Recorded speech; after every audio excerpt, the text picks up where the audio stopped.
Good morning, friends. We welcome you in today's session of live lectures. Today for this session we have with us Dr. Shruti Vip. Dr. Vip is Assistant Professor in PGDAV Evening College. She is Assistant Professor in Department of History in Delhi University. Friends, today's topic of discussion is inclusive growth, poverty and economic development in India, and this is the part of the series Inequality and Difference. Let's welcome Dr. Vip and let's start with this session. We welcome you, Dr. Vip, and let's start with this session. Thanks a lot, Disha. Thanks for giving me this opportunity. So friends, as we were continuing in the last lecture, we had discussed the important features of exclusion and also how poverty and exclusion are interrelated and what is the ground reality in India. Then I also started the discussion on inclusive growth and how inclusion needs to be incorporated, and it has definitely become part of the overall scheme of things as is evident from the 11th plan document. So today I would be focusing on the issue of poverty, inclusion, as well as the recent trends in the economic growth that has been witnessed in the past decade or so, and how there still remains a gap between the haves and the have-nots, and in fact the gap is increasing.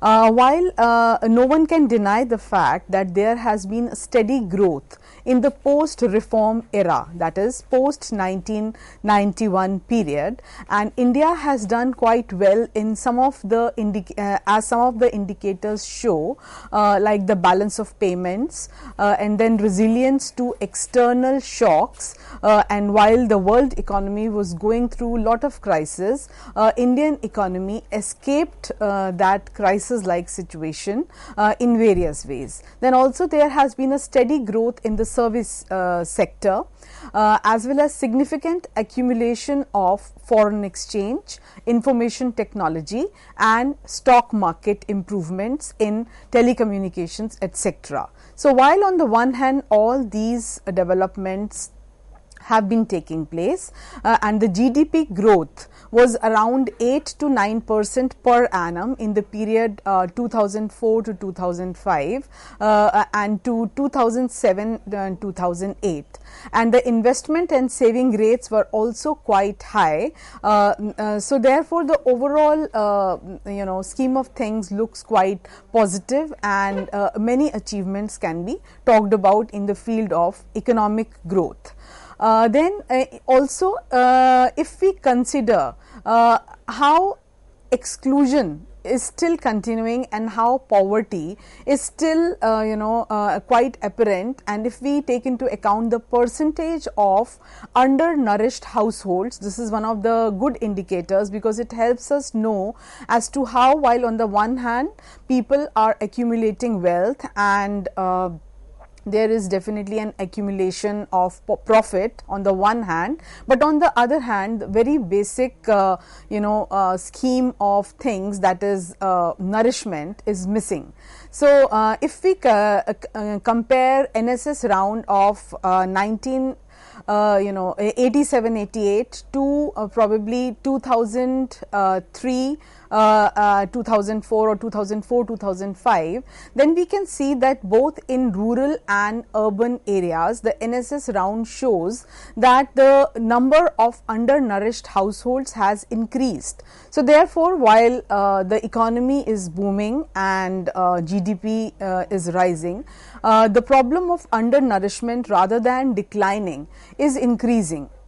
So therefore, while the 1987-88 NSS round indicated approximately 48% of undernourished households, this figure had crossed 60 by the time of 2001-2002 household, and similarly there was a jump from almost 36% in urban areas to approximately 53% in urban areas in year year 2001-2002. So, comparing these two benchmark years, that is 1987 and 2001, there appears to be the rising menace of undernourishment, which in turn brings about more disease and rising mortality, especially among the poor. So, therefore, the need for inclusive growth is all the more now, as has been indicated by these recent trends. However, exclusion continued in terms of low agricultural growth, low quality employment growth, low human development, as well as rising rural urban divide, and also gender and social inequalities, along with a number of regional disparities and inequalities. So, therefore, the need of inclusive growth is all the more now in recent times due to so many exclusionary practices continuing to exist. There is a new recognition now that inclusive growth should be achieved in order to reduce poverty and other disparities, and also to bring about a more holistic and balanced economic growth, which would be everlasting. And this was clearly indicated by the 11th plan document, that is which covered the period from 2007 to 13, and it advocated for inclusive growth. Now, it is not as if the problem of exclusion is only limited to a country like India. Even at international level, there is a concern about inequalities and exclusion, and now at international level also it is being talked about, and the inclusive approach for development is the need of the hour even internationally. Now, before we proceed further, it is important to highlight as to what are the essential elements of inclusive growth. In fact, this would help us analyze as to what has been missing in the growth trajectory of India. So, basically one can talk about some key interrelated elements of growth which can also bring about inclusive growth. One is, of course, poverty reduction and an increase in quantity and quality of employment. Then secondly, one can highlight agricultural development. The issue of agricultural development especially is very relevant in a country like India, where still more than 50% of population is engaged in the primary sector. Then of course, the social sector development is something that cannot really be done away with, as has been shown by the examples of various developed countries as to how social sector development is at the core of the planning strategy. Then also, reduction in regional disparities is very important. Otherwise, there is creation of ghetto like states, where there are areas, there are regions where the development is lagging behind, and so while rest of the country or rest of the states are progressing, there are some who are not able to enjoy the fruits of development. And of course, behind all these development stories, there has to be a concern for the environment, and protecting the environment is of course very important and has to be the core strategy behind any kind of development trajectory. Now, coming to the issue of poverty, the official poverty lines are anchored to a fixed commodity basket which is corresponding to the poverty line, and this is approximately rupees 49.09 per person per month at this was at 1973-74 prices for rural areas, and rupees 56.64 for urban areas.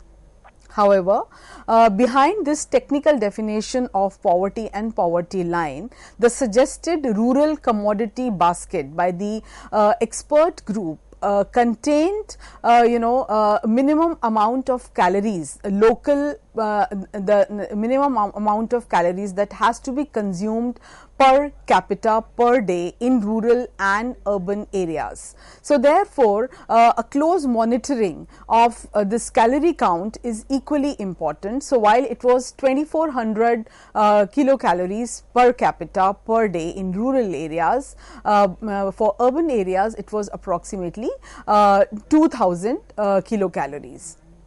Now, the subsequent for subsequent years, poverty line is updated with consumer prices. So this was the trend till 1973-74, and after that it was more with reference to the consumer prices. Now, if we look at the trends in poverty, percentage of households who are undergoing poverty, like a kind of situation in India, one can differentiate from 1973-74 to 2004 to 2008. If we compare the kind of poverty graph that exists, there seems to be a very gradual, or rather there are many breaks in the growth story, not only of economy but also how poverty line is declining, and sometimes it is rising while at times it is declining. So it is not as if the overall trend has been very promising and the poverty benchmark has been taken good care of by the succeeding governments. So the number of poor which existed in 1973-74, which was approximately 321 million, it can be calculated as 302 million for year 2004-2005. So you can well imagine the kind of discrepancy that existed in the past, and it continues to exist, and the number of poor households have rather increased over a period of time, though there has been some breaks also in the expansion of poverty. Now, if we talk about income poverty declined during these years, that is, if we compare 1970s to 2004-2005, it declined to almost 28%. Although there has been progress in decline, but still more than 300 million are below the poverty line, which is really a sad state of affair for a progressing country like India, and 80% of the poor are from the rural areas. So therefore, the whole issue of inclusion and exclusion needs to incorporate this issue of rural deprivation, the issue of poverty that is existing in rural areas, because 80% of these poor are from rural areas. Now, another problem is that poverty is concentrated in few states like Bihar, Uttar Pradesh, Madhya Pradesh, Odisha, Chhattisgarh and Jharkhand. These are some of the states where the problem of poverty is at its peak. And here also it is concentrated more among agricultural laborers, casual laborers, scheduled castes and scheduled tribes. So here again, the earlier topics that I had covered in this series, that is the topic on caste, on tribes, on marginalized communities, is again very relevant, because it will help you in understanding as to what constitutes exclusion. Now, equally important to discuss is the kind of policies that have been there for poverty alleviation. India adopted a two-pronged approach to deal with the issue of poverty. One was of course the growth approach, that is all the three sectors, agriculture, industry and services need to be expanded. There has to be growth, and which automatically will generate employment and will help in poverty alleviation in future. And then another approach that one can talk of, which has been spoken in detail by the economists, is the direct approach, that is creating safety nets or starting or investing heavily in anti-poverty programs. So, both these have been going side by side and continue to play a very important role in eradicating poverty. Now, also important when we are talking about policies for poverty alleviation, this entire issue of not only discussing of not only alleviating poverty, but also incorporating some kind of a synergy that has to be there between the growth approach as well as between the direct approach is very important. And self-employment programs, especially concerning women's groups, concerning marginalized sections of society, are also very important. This also deals with wage employment programs. It also deals with the issue of food subsidies, nutrition programs, child care programs, old age and maternity benefits, programs related to women health.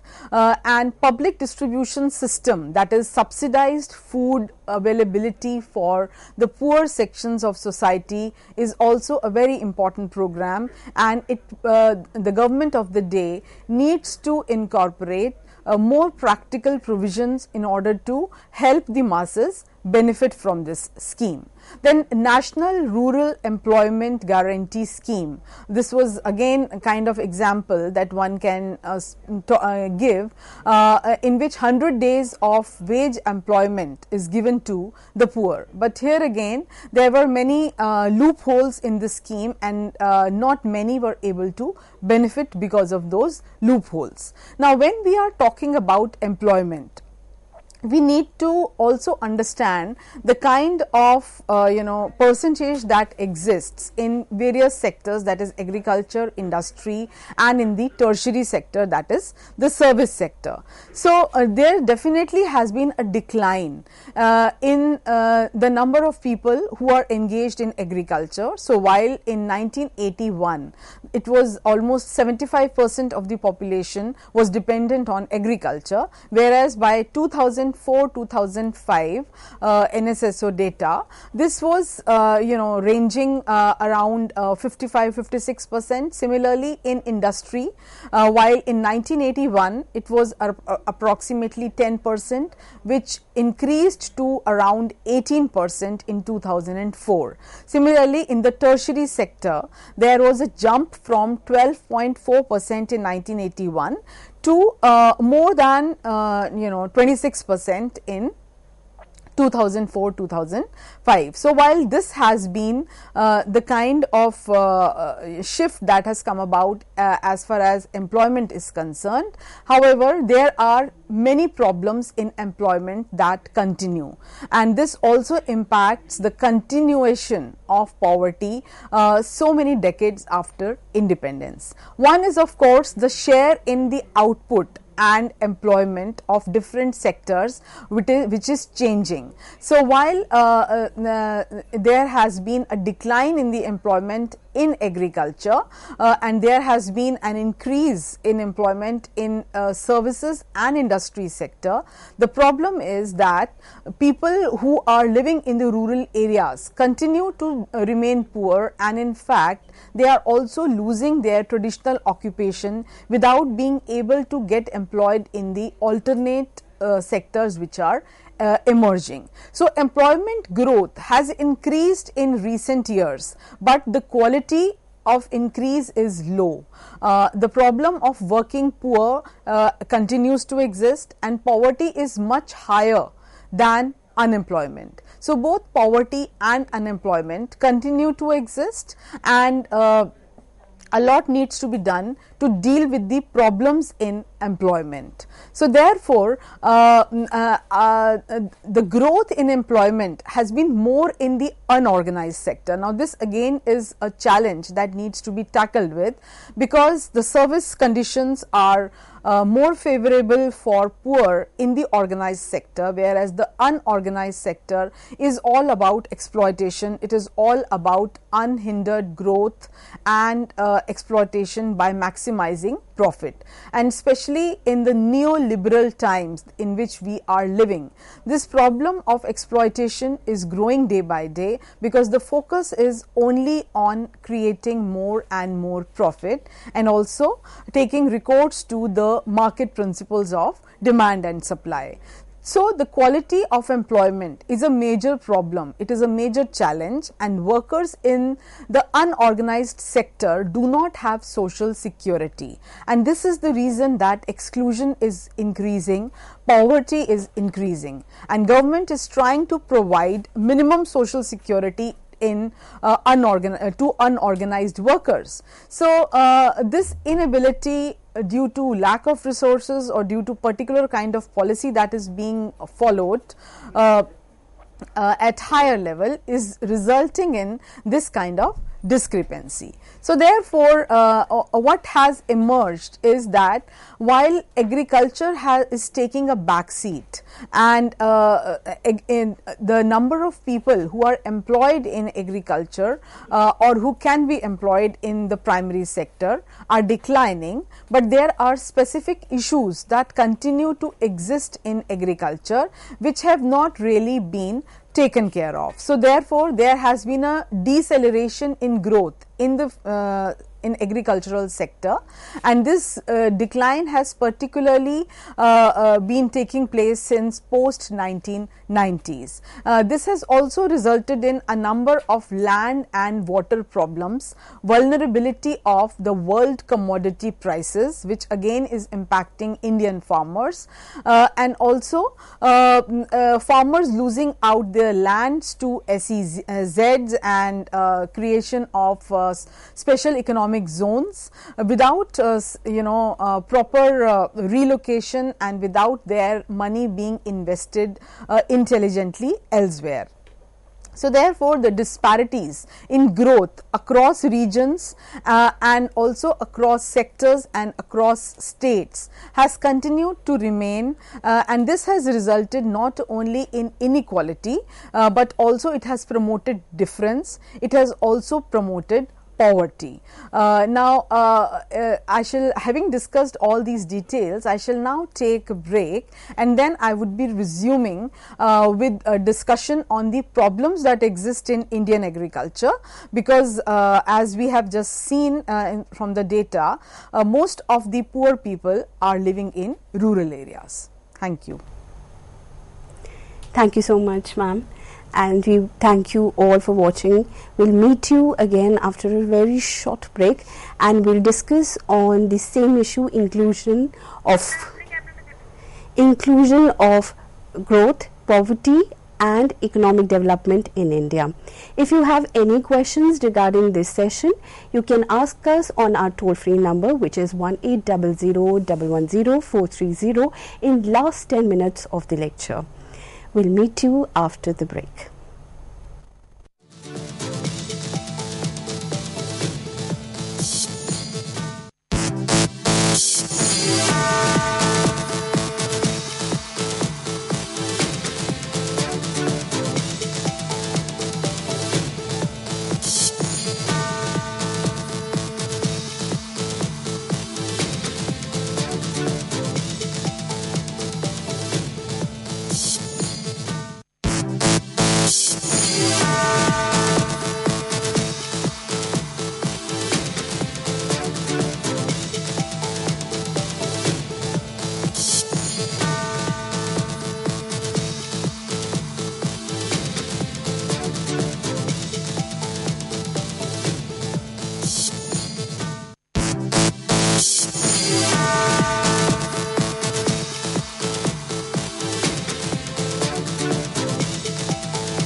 Welcome back, friends.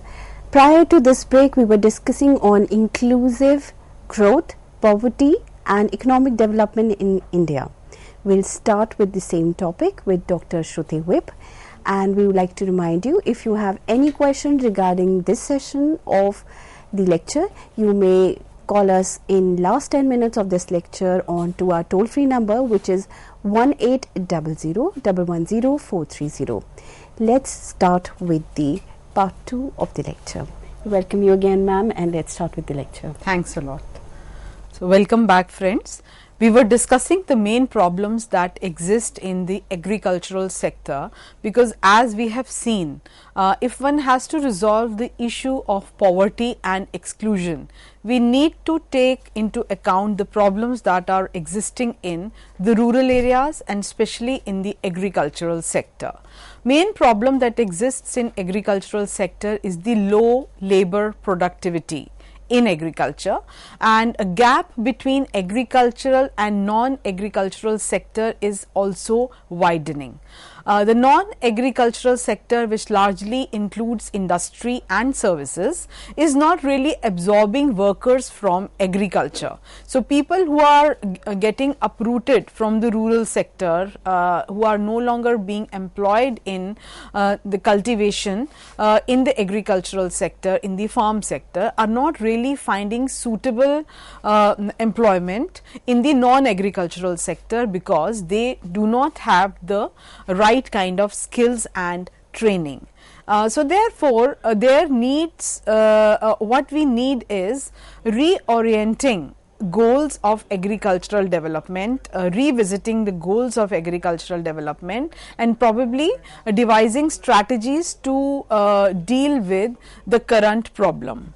One is, of course, achieving a greater percentage of growth in agriculture and raising income, increasing productivity, taking into account the issues of land, labor, and also diversification to high value agricultural products, as well as rural non-farm labor needs to be properly trained, also by providing them with food security, so that the issue of malnutrition and poor health that the poor of the country are going through is taken care of. Then the second important issue that needs to be taken care of is sharing growth of the country, that is bringing about equity and focusing on small and marginal farmers, and also focusing on those regions which are lagging behind, and also on those sections of society who are deprived, like women and scheduled castes, scheduled tribes and other marginalized groups of society. So, therefore, by incorporating these the regions which are lagging behind and also the communities which are lagging behind, there needs to be greater focus on eastern India and also on the rain fed areas and also on the tribal regions. Then thirdly, the issue is to maintain sustainability of agriculture, because environmental degradation is the root cause behind so many problems and rising pollution, which again is impacting both the rural as well as urban poor. So, therefore, by focusing clearly on environmental concerns and by focusing on the issue of sustainability of agriculture, this problem also can be sorted out. Now, a very important issue that emerges here is as to what are the benefits of growth that can happen in the sector of agriculture. So, why there is so much discussion that has been going on as to why one needs to focus on agricultural growth, because if the economy is booming in terms of industry and service sector, so be it. Why one has to focus so much on the sector of agriculture? First of all, the benefits in agriculture will not only impact the poor people, but it will also impact land and water management, and it will deal with the issue of water deficit. It will deal with the issue of declining soil fertility. Then it will also deal with the problems of investment, credit and other infrastructure related deficits. Then also the research and extension facilities, that is more and more emphasis on technology as well as dealing with the issue of declining credit facilities can be taken care of. And then of course the whole discussion on institutions and the whole issue of deficit in terms of institutional growth, especially with reference to education, schools, colleges, skill enhancement, all this can be incorporated as part of the overall strategy. So therefore, both rural, farm as well as non-farm sector, it needs to be taken care of, and poverty cannot be removed with 55% of workers in the rural areas living in dismal condition, because I just shared with you the data and we discussed as to how 55% of workers are in agricultural sector. So therefore, there is a need to promote both rural, farm as well as non-farm sector, and only if we can focus on this kind of a holistic growth cycle can there be some positive change. So therefore, one needs to devise ways and means which can help in better food productivity as well as taking care of perishable items, because tons of fruits and vegetables are going waste. And as one can I can share with you some data on how countries like China, Philippines and Malaysia are able to successfully not only treat fruits and vegetables but also they are not letting these items go waste, because there are treatment plants and good care is given to these perishable items at the source itself. Whereas we keep on hearing of news in India as to how farmers are just throwing away their product because it is no more feasible for them to sell them in the market because of the dubious role that is played by the agents. So therefore, half of those who are engaged in agriculture are still illiterate, and this problem again is quite grave, and they need to not only incorporate better education standards in rural areas, but also people should have access to better higher secondary education as well as higher education in rural areas. And even in 2004-2005 there were around 60% of rural male workers and approximately more than 80% of rural female workers who were either illiterate or they were educated only up to primary level, and most of them had not gone to schools at all. So therefore, education and skills are major constraints, and these two sectors, if taken care of, can only bring about some positive change not only in the mindsets of people, but also this can make the rural workforce more skilled and more confident, so that they can not only start their own professional initiatives, but are also ready to be absorbed in the labor market. Now, a lot can be learned from the examples of other countries. For example, China.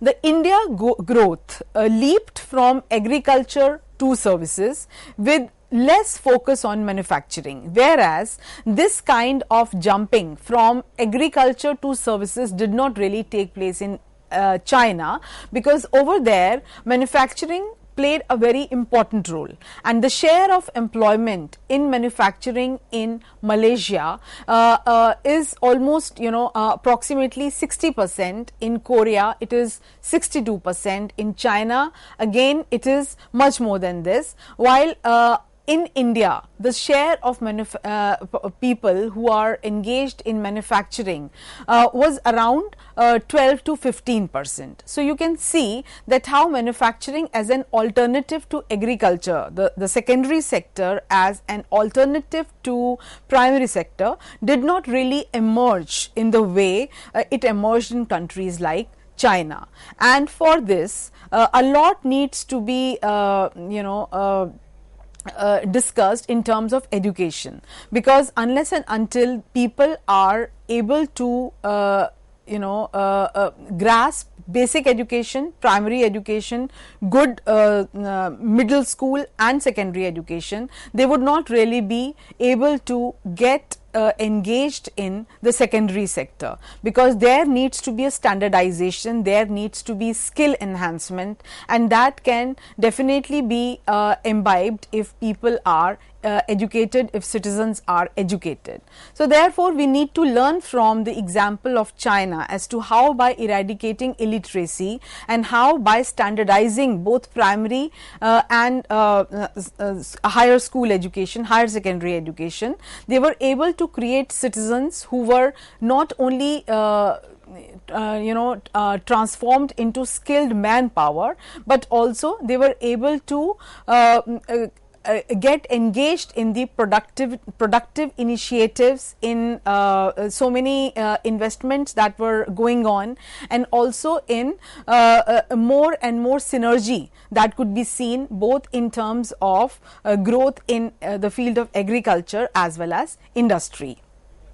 Diversification towards rural non-farm sector in China is one of the important factors that was responsible for rural poverty reduction schemes, and therefore there was no longer a unilateral focus on either service sector or manufacturing sector, but rather on improvising the rural sector both in terms of farm and non-farm labor, and this was partly due to high agricultural productivity and investment in physical and human capital. When I say investment in physical and human capital, it of course means better education facilities, better healthcare facilities, more subsidized facilities that are provided by the government of the day. So therefore, it is social development which is more important, far more important than merely economic development, because in social sector significant achievement if is achieved in education and health, it can have long term impact, and the return is much higher in the long term if these sectors are taken care of. However, Human Development Index rank of India, which is still quite low, approximately 127 to 130 out of 170 countries, which shows that clearly there are many loopholes still existing, and all those sectors which constitute human development are not really being taken care of the way they should have been. Social indicators are much lower for scheduled castes and scheduled tribes, something that I have already discussed in details in my preceding lecture. So, I would request the students to revert back to that. Now, talking about the issue of malnutrition. Malnutrition among children is one major problem which not only brings about poor health, but it also deprives them of healthy childhood, it also deprives them of healthy school years, and so they are not really able to grasp whatever is being taught in the schools. To deal with this problem, various schemes have been attempted from time to time, like midday meal schemes, but here again there is always a question mark about quality. So both quality as well as quantity needs to be taken care of. Now, continuing our discussion on problems in social sector, the two key problems that I have been discussing are education and health. There have been some achievements also, but the problems like low level of social indicators, especially with regard to marginalized castes and tribes exist. The issue of slow progress is definitely there, and significant regional, social and gender disparities.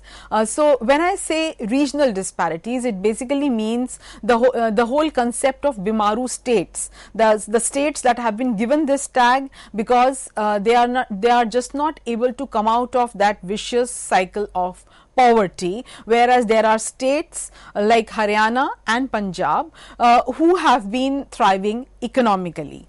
Then of course, when I am talking about gender disparities, one needs to take into account the whole issue of patriarchy and deal with the issue of gender disparity as not only an economic issue, rather a more of a social, cultural, family oriented issue. And for this particular topic also, I would request the students to refer to some of my earlier lectures in which I have raised the issue of not only historical evolution of patriarchy, but how in contemporary times also there are policies which are promoting that.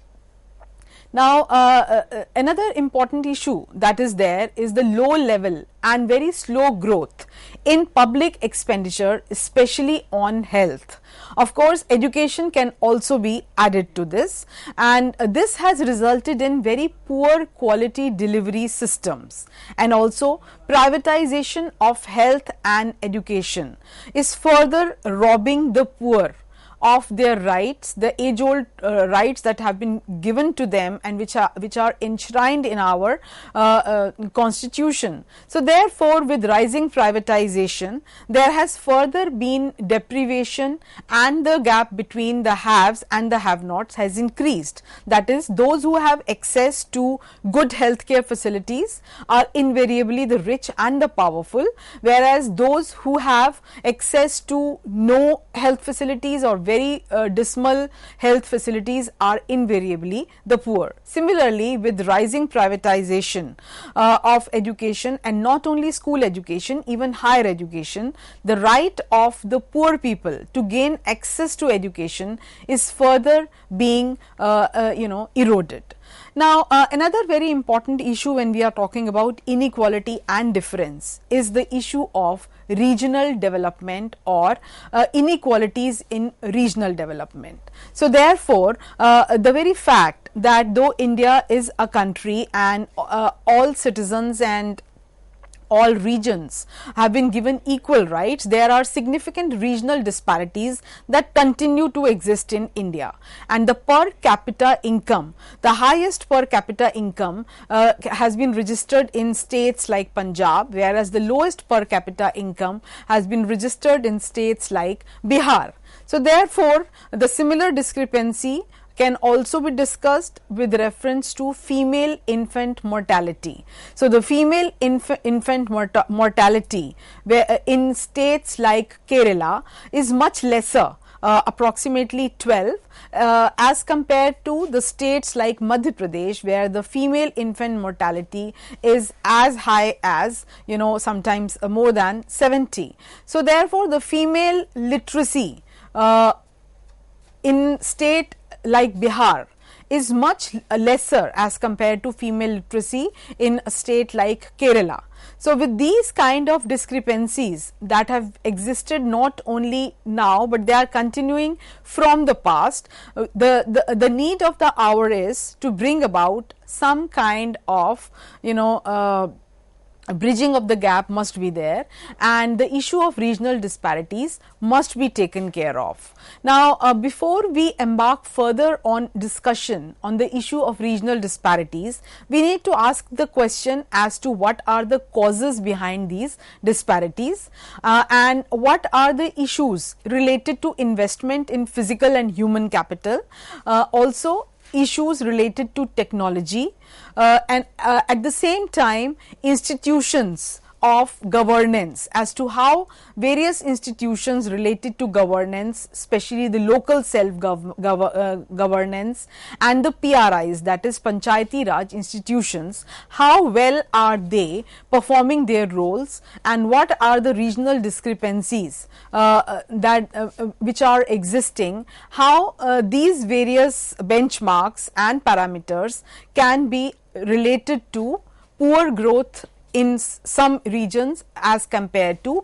better human growth indicators in rest of the regions. Equally important is the issue of environment, because degradation of land, water has increased, and this has not only increased the pollution levels, this has also increased mortality, this has also increased the incidence of disease. So therefore, the challenge of climate change also has to be taken up with equal rigor, just like the challenge of social inequality is being taken, and one must take into notice the consumption patterns of both the rich and the poor, and then bring about some kind of justification in those consumption patterns, so that it is not only the rich who keep on consuming and the poor who keep on giving in terms of labor, rather there should be a healthy balance between the two.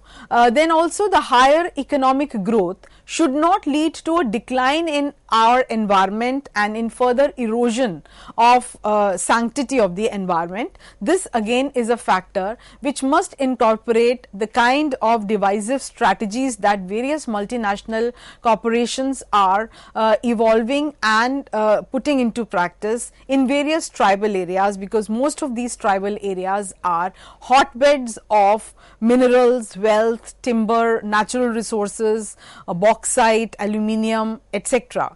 So therefore, unless and until there is an accountability and the local institutions are empowered and they are given a more practical, they take a more practical initiative to deal with the problem of exploitation of the environment, which has been going unabated, things really cannot be changed. So therefore, the whole issue of rural poverty needs to incorporate the social issues, which means the issues related to caste, tribes, gender.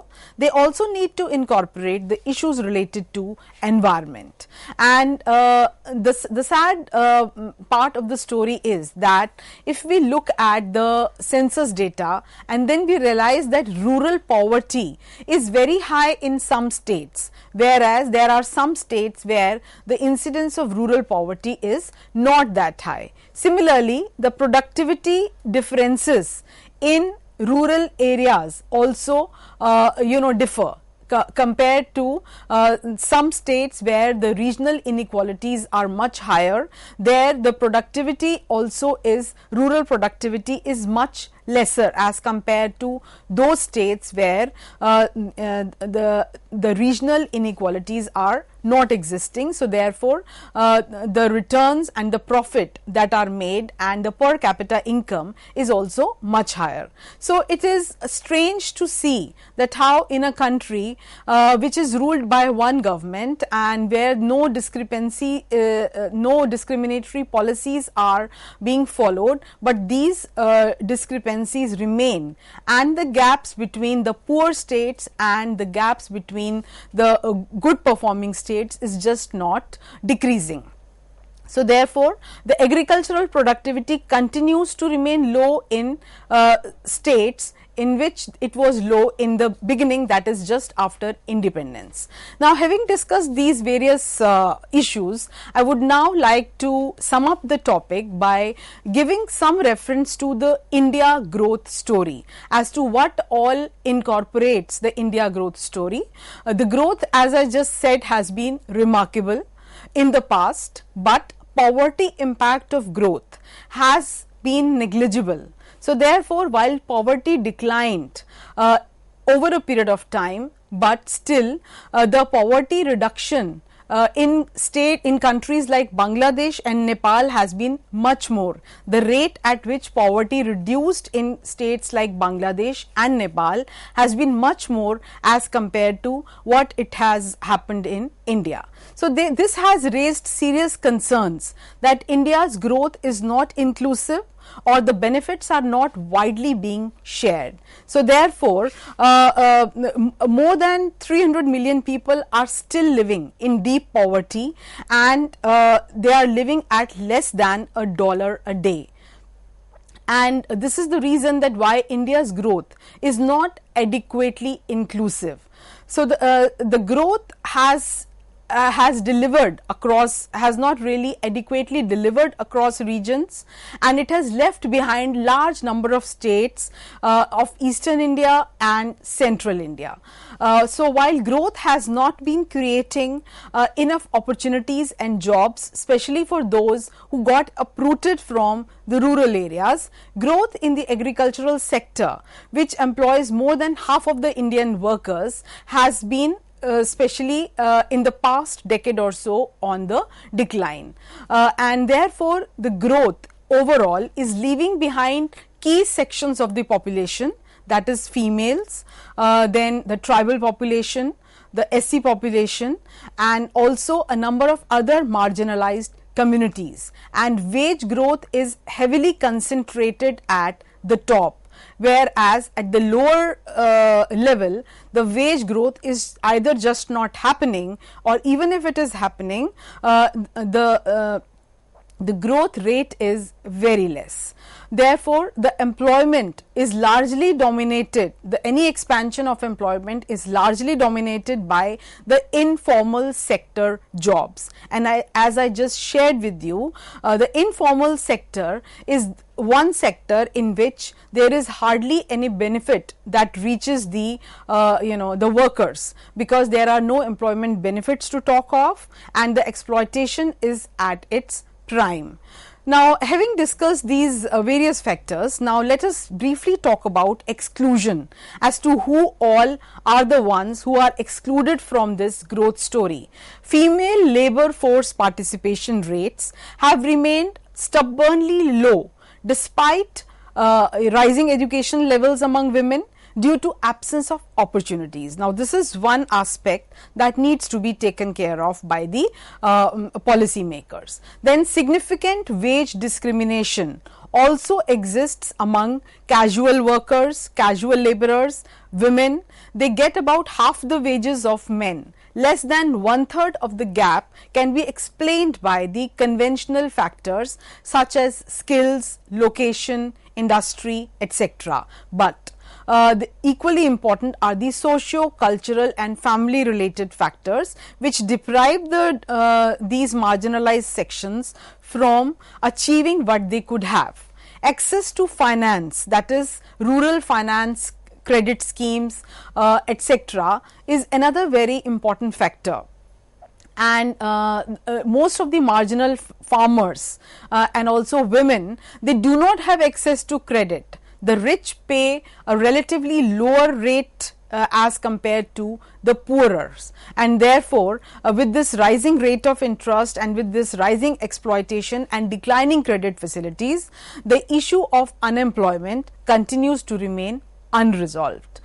So, now having discussed these important factors, now let us sum up as to what can be done to deal with this situation, and how the issue of inequality and poverty as well as exclusion can be tackled. One major recommendation for a strong and balanced regional development can be an improvement in the universal access to core public services. When I say core public services, it basically means educational facilities, schools, colleges, as well as other public services related to health, related to nutrition, etc. Then continue the benchmarking of states and strengthen the sharing of best practices, in particular the labor regulations and the land laws. This is another very important recommendation, because unless and until the labor regulations and the land laws are favorable, we cannot really help the poor people. Then also enabling the reforms in land ownership laws and step up the organization of land records, because a lot of confusion and corruption pertaining to land records invariably robs the poor of their age-old rights. So, paying attention to this scheme of things will definitely help them. Also, give municipalities more and clearer spending and taxing powers. So basically this means empowering the local self-government, not only in terms of political powers, but also in terms of making them economically independent, and also empowering them to generate more and more resources to deal with the problem of lack of funds. Now, the whole issue of inclusive growth also must incorporate the fact that equity is important for economic development, and this cannot be achieved without agricultural development. So, having discussed all these factors, I shall now sum up the topic, and with this we also bring to an end this series on inequality and difference. Thanks a lot for being with me. Thank you. Thank you, ma'am. And thank you, friends, for joining us for this session of live lecture. If you have any question or suggestion regarding this lecture, you may write into us on our mail ID, which is info.cec@nic.in. Thank you for connecting with us, and once again, thank you, ma'am.